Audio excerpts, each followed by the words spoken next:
Écouteurs, bonjour. Donc, vous êtes fondateur et président du Futur Composé, qui existe depuis 10 ans. Oui. On est au 6e festival. Et cette année, vous avez choisi un thème particulier, donc, qui est l'Inde. Avant toute chose, pourquoi l'Inde? Pourquoi pas? Parce que c'est un peu du genre inaccessible, et le Mahabharata encore davantage, quoi. C'est un texte gigantesque qui doit avoir en volume à peu près 17 fois la Bible et qui est apocalyptique, sombre, terrible, etc. Donc c'est pas du tout quelque chose pour nous. Mais comme on est un peu à la recherche de challenge, avec nos jeunes gens, un peu tous azimuts, et parce qu'ils ont la réputation quand même, leur statut c'est celui d'incapable majeur. Oui. C'est quand même lourd comme statut. Oui, vous l'avez dit dans votre discours, Ouais. effectivement. Et on essaye de voir avec eux si c'est vrai cette histoire-là. Et on découvre que c'est pas vrai. Voilà. Est-ce que le folklore justement indien, cet apport de couleurs, la richesse de couleurs, voilà, de sons, est-ce que c'est un bienfait thérapeutique ou pas? Non, alors franchement, non. Vous savez, ça fait partie de toute une série de démarches. On fait des recherches où on crée des dynamiques dans le domaine culturel, dans le domaine scientifique, etc. Donc c'est un des aspects de notre recherche, c'est de se mettre avec eux dans des dynamiques, en l'occurrence la culturelle, mais c'est pas de l'art-thérapie, c'est plutôt une recherche de citoyenneté pour eux, c'est-à-dire qu'ils soient impliqués dans la vie sociale de différentes façons. Alors c'est une des façons, parce qu'on travaille le cinéma, le journalisme, la danse, la musique, le théâtre, voilà. Et on voit jusqu'où on peut pousser le bouchon avec eux. Et on essaye de le pousser le plus loin possible.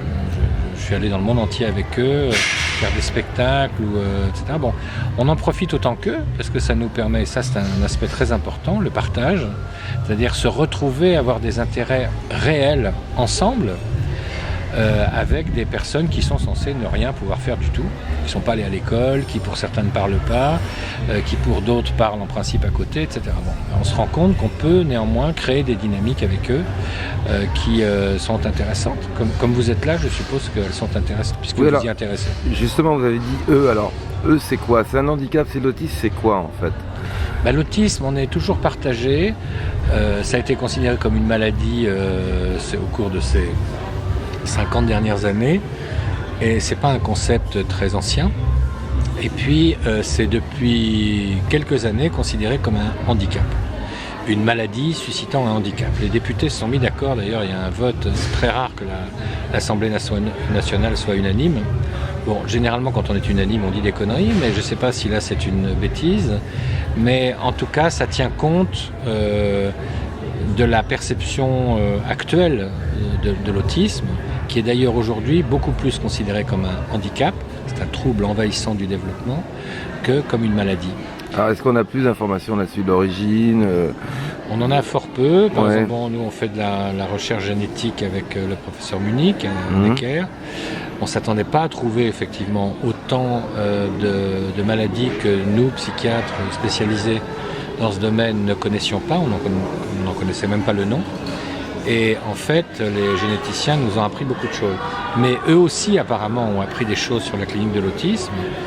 Et sur une cohorte, comme on dit, d'à peu près 200 jeunes gens, il y en a une quarantaine qui ont été diagnostiqués.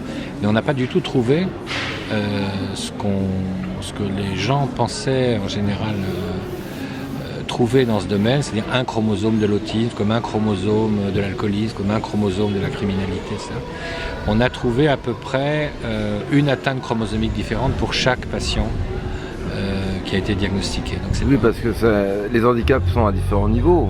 On peut être un handicapé léger, comme plus profond. Alors voilà, maintenant on parle des autismes, du spectre autistique, parce qu'on se rend compte que sous ce vocable, il y a des gens très différents, depuis ceux qui n'arrivent pas à parler, qui sont complètement dépendants, jusqu'à des personnes qui ont des particularités, mais qui arrivent à se débrouiller pas mal dans la vie.